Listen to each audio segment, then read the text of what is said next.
This year we're gonna do some stuff that makes us nervous, like telling you guys what my top series of all time is.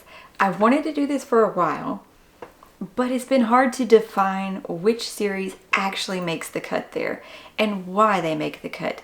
Like, what makes a series into your all-time favorite thing? Is it the fact that you can't stop thinking about it? Is it the fact that it won't leave your heart? You just fell in love with the world, the characters? What is it? Should I be able to define these for you? Maybe. The whole process was questionable. Going through these questions, I mean. And so today we will be pushing ourselves, though, to tell you guys our favorite series with honorable mentions. No, they will not be in any particular order because tier ranking is even more anxiety inducing. Though, kind of, I have a number one in my head. Yeah.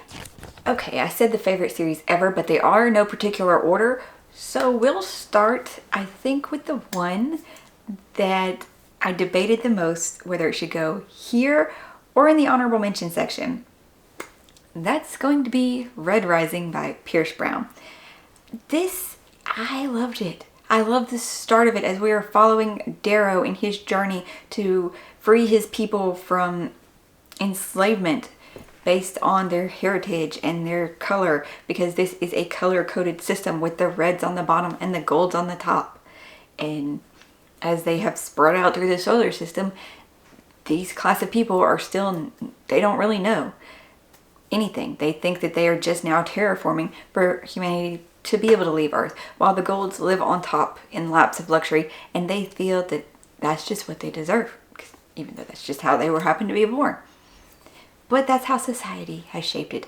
And Darrow, through struggle and trial, pretty much joins a rebellion to bring down the golds, goes through this whole transformation process to take them down from the inside. And the first book he is sent into this academy type setting, but it's not academia. It is a tournament.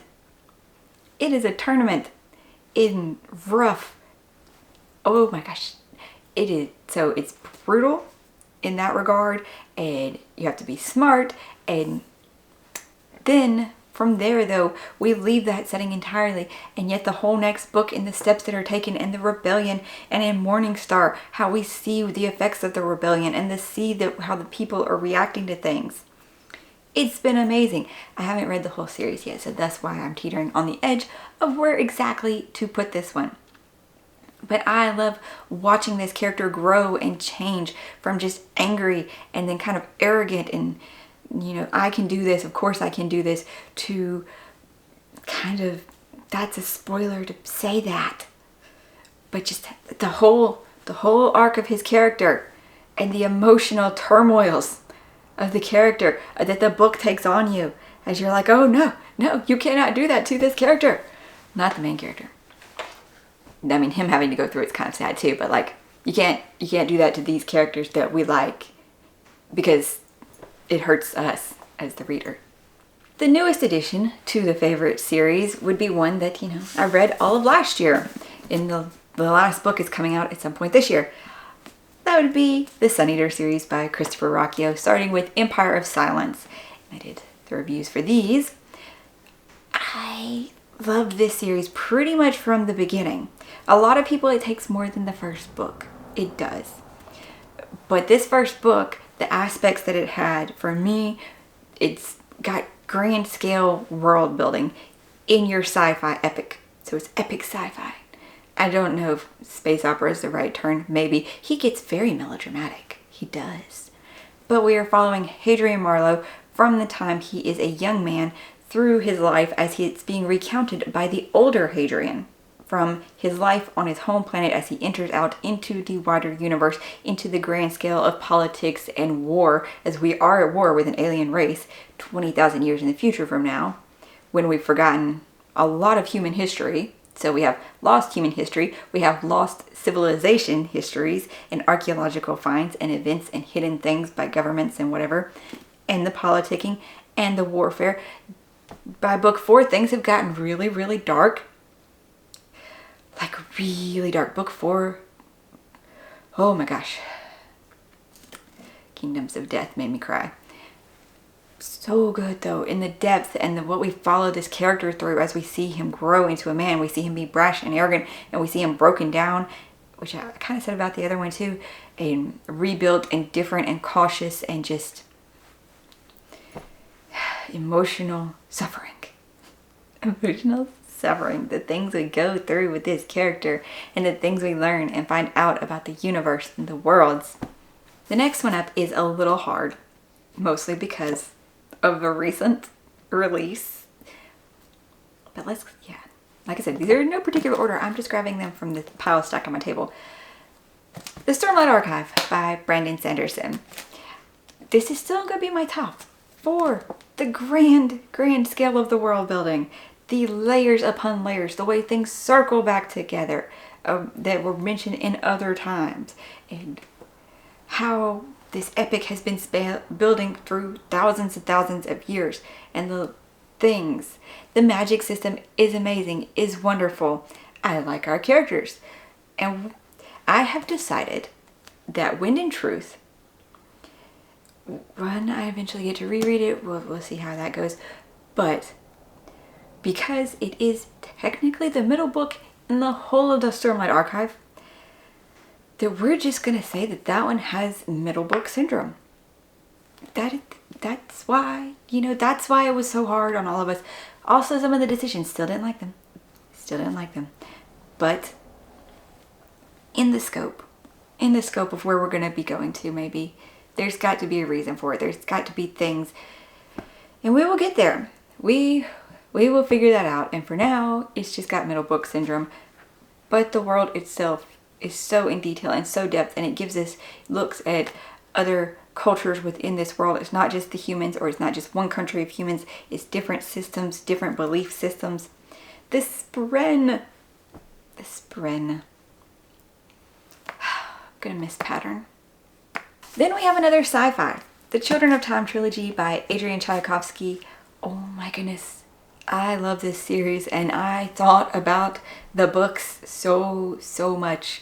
The puzzles and the cliffhangeries, not cliffhangers, but the last book. Okay, so I don't like the way the last book ended because it's so open. It introduced something and just, we left it there. These books though, is humanity has left the dying Earth to try to find a planet that was terraformed thousands of years before, when Earth was in its prime and colonizing the stars, but events and total collapse of Earth, and one of the last Ark ships, the Gilgamesh, is what you are following here in this book, as they are trying to get to this terraformed planet, but things are not as they expected. The detail in the science and the exploration and the emotional state, as we are following in two different timelines, multiple characters, it makes you question what is not even intelligence, but not humanity. That's the wrong word for this situation, but sentience? Maybe that's the right word. Sentience and thought and being able to get along with other species of the universe. This is kind of directly opposite to the take that Sun Eater ends up being with the differences of things. Yeah, if you know. But I love this. I love how we do see in the different timelines and how they come together and how the gaps are bridged and how it continues in Children of Ruin. Children of Memory, mostly okay. But this book, if you want to read this as a standalone, that's possible too. It is just amazing. This one gets points for nostalgia. We should just start with that. And the introduction into what epic fantasy was. Have I read it again as an adult? No. Should I? Yes, totally. But we haven't. That would be The Lord of the Rings by J.R.R. Tolkien. Yes, this is my movie tie-in cover. Because I love them, and I know I have not bought new editions. But still, they look great. I will eventually, though, when I can get my kid to read them. And then he'll touch some other books. He won't touch these. As I said, the nostalgia factor, but that does not take away from the epicness. Of course, that Tolkien's work is. The depth. of the history. Like, how many books did this man write within this world?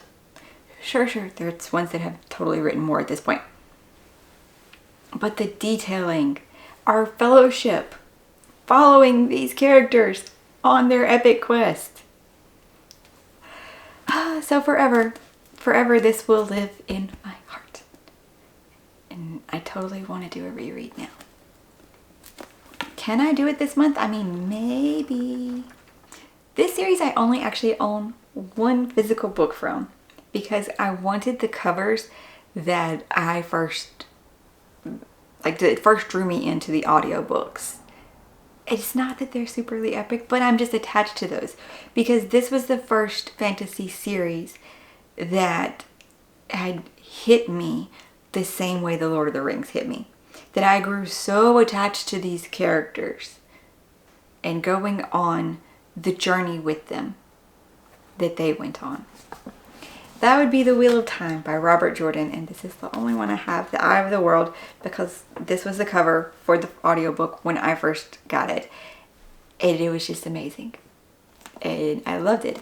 This is similar to the vein of The Lord of the Rings, where it's the chosen one story. The one went to save the world from evil. Is in this world, the world goes around in what is called ages and the Wheel of Time, technically. People can be reborn again and again. Every time they are a little bit different, though. They are their own person, and they don't have the memories, generally, of their other lifetimes. But their soul will just be reborn, pretty much. And he's someone who was prophesied to return from the age of legends when people were at their peak, people were at their height, and the great battle against evil took place then, and something horrible happened. In this age, though, he is only, oh my gosh, I don't remember how old he was as a teenager. So you were following him and his friends as they leave their small sheltered village out into the world. And every single book, the world expands. They go to new places. They find new cultures. Every book, it's just more and more in the politicalness and the stakes of everything. It's just, and the growth of our characters as they are going from these young adults who don't know much of the world and having to take on these huge responsibilities, or ones that don't even have the fate of the world quite resting on them, knowing that they have the ability, though, to help their friends, and they are going to in whatever way that they can. And so they find ways to get things done. And it's just, I love the characters. I think I'm describing it poorly. I don't know.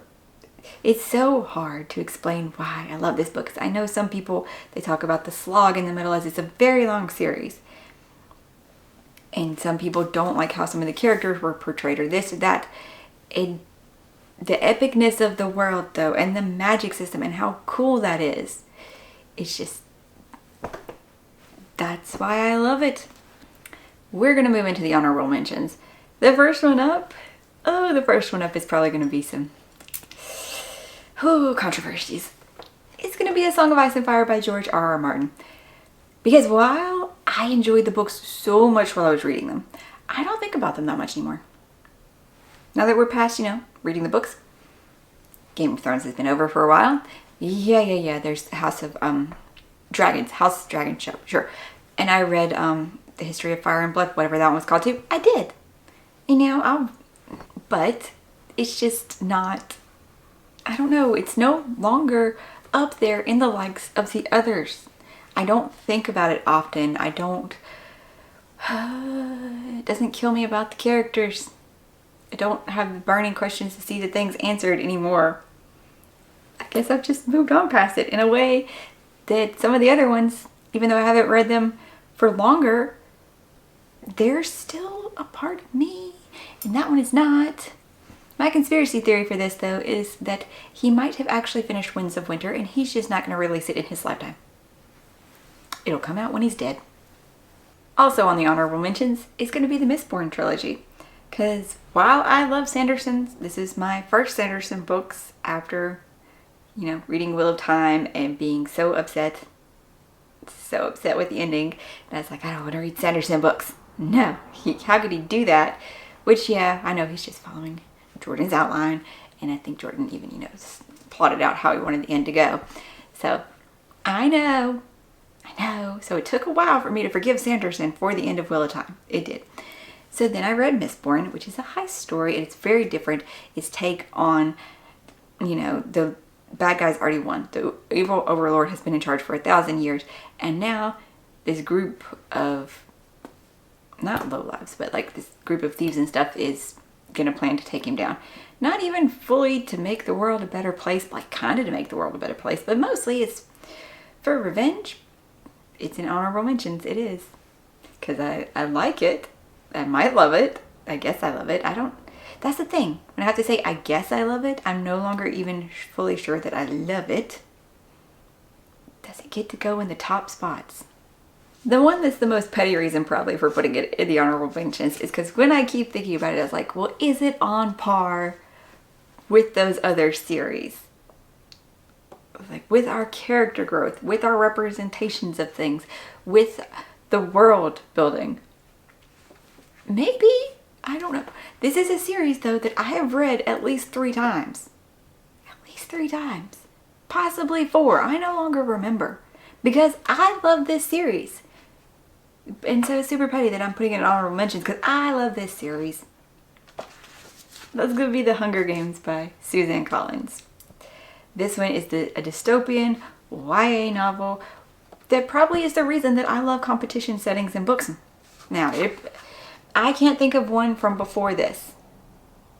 Maybe there was, but I think that this was the first book series that I read that had that aspect. But I love watching Katniss and Peeta as they went through their journey. It's undefinable.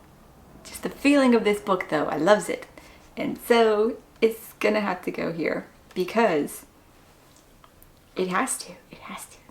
And I'm so looking forward to Hamish's story coming out. I have just the dust jacket. I actually have a physical copy now, but I have just the dust jacket because my son started reading them. And that's been fun. Watching him read it and the things. The last one I have to put here because it was such a part of my life for so many years. Personality, so much. Getting my job at Books A Million after high school, that was solely due to the launch party of book 7. That's gonna be Harry Potter by J.K. Rowling. It's gonna go in the honorable mentions because, yeah, magic and what it gave us in those years. And rereading it with my son and having him get to experience that. It does hit differently as an adult, of course, but it should. It's not, it's not made for us really. It's made for them, and seeing the growth of a character through many years of their life and how they handle things and how hard it is for, good to overcome, and seeing how loss is dealt with and stuff. And sure, there's plot holes, there's problems, whatever. But this is still such an important thing. It will remain. And will remain. When I started out to do this video, I thought there would be so many names to list, and yet my brain just kept coming back to these. And thus, this is the end of my favorite series video because those are the ones that stood out the most, so they're the ones that make the cut. And also maybe I haven't read as many series as I thought, or just my brain has dumped their names because they didn't make the cut. Have there been some other great series? Sure, but they just don't stack up in comparison. I would love to know though what some of your favorite series are, or your favorite books, or things that you think I should try because I like these, or try because you liked them and you think that they could be my new top favorite series. I hope you're having an excellent day. Gonna subscribe so you can come back for more videos and finding something great to read. I'll see you in the next one.